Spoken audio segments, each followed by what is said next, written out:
setuju pergi ke dokter Jawa itu. Dia macam tukang sihir. Lama-lama kita jadi sok Jawa. Sudah, kita ke Bapak Tibo aja. Jelas dia kepala suku kita. Anak kau ini sudah mau lahir. Jangan kau pikir Jawa atau Papua. Sekarang panggil itu dokter. Kau saja yang panggil lah. Kau kan yang mau melahirkan. Ini perbuatan kau juga. Mau. Itu suara siapa? Dini hari seperti ini, tak baik berada di luar rumah. Masuk saja. Apa? Melahirkan? Sebentar ya, sebentar. Kau tunggu sebentar. Melahirkan memang tak kenal waktu.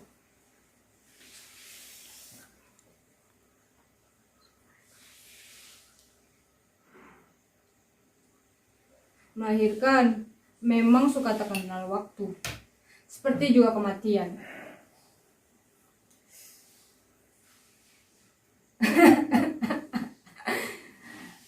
Kematian. Kenapa aku harus membahas soal kematian?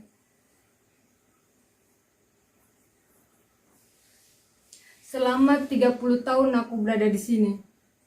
Puskesmas ini menjadi saksi bahwa kelahiran dan kematian itu tidak pernah adil. Kalian boleh ngotot mengatakan setiap kelahiran pasti ada kematian. Begitukah? Hukum itu membuat jumlah manusia selalu sama. Begitu kan? Pendapat itu harus segera dikoreksi sekarang.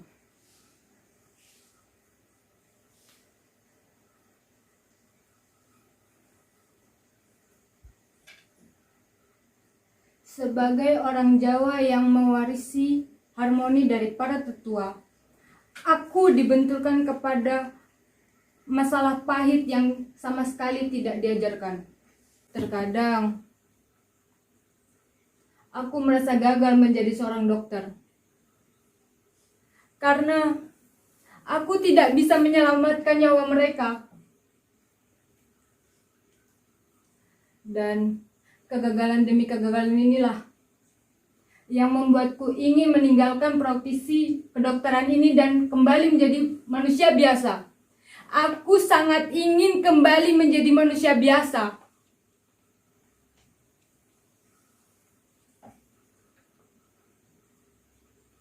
Bapak, Mama, masuk sudah sini. Bayi itu harus diberi kesempatan untuk lahir. Aku tahu aku bukan malaikat penyelamat. Tapi setidaknya bayi itu harus diberi kesempatan kan untuk lahir.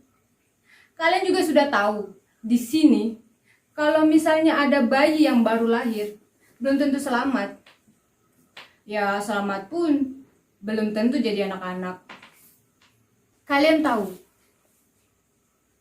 di sini sejak seminggu yang lalu sudah ada 61 orang yang meninggal karena gizi buruk.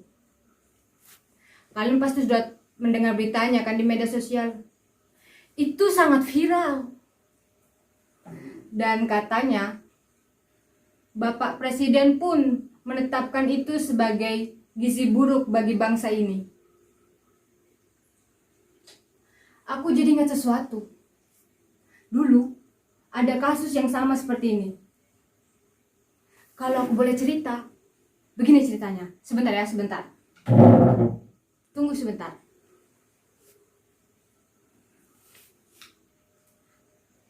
Tapi kalian harus janji, jangan viralkan aku di media sosial.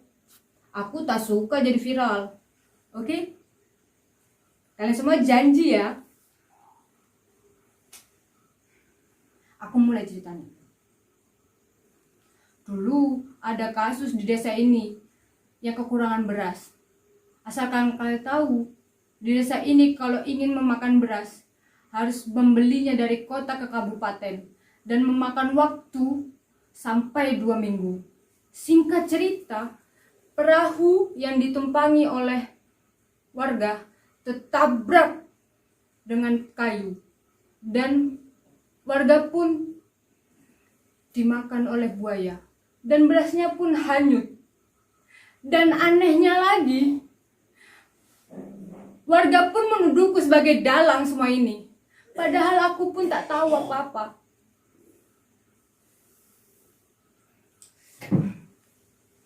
Aku sangat ingat.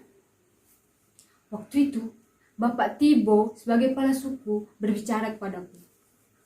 Hei, kami ini cuma orang primitif.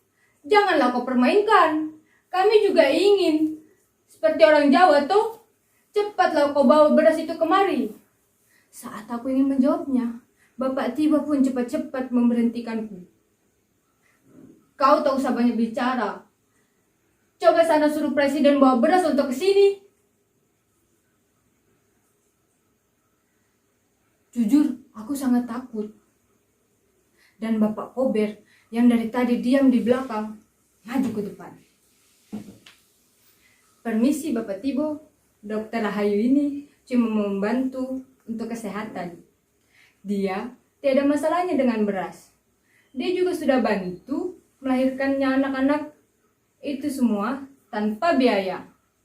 Halah, mana bisa begitu, brother? Dokter ini sudah dari Jawa, pasti dia bisa bawa beras itu kemari. Permisi Bapak Tibo, aku berkenan diri untuk berbicara. Saya hanya untuk membantu kesehatan di sini. Saya hanya mempunyai obat-obatan. Saya tidak punya beras. Atau begini saja, saya punya ide. Bagaimana kalau kita membeli makanan saja? Mana bisa begitu? Orang Jawa kalau bilang memakan itu beras, makan itu sagu. Pasti kalian berpikir bahwa orang di sini kaku dan kasar.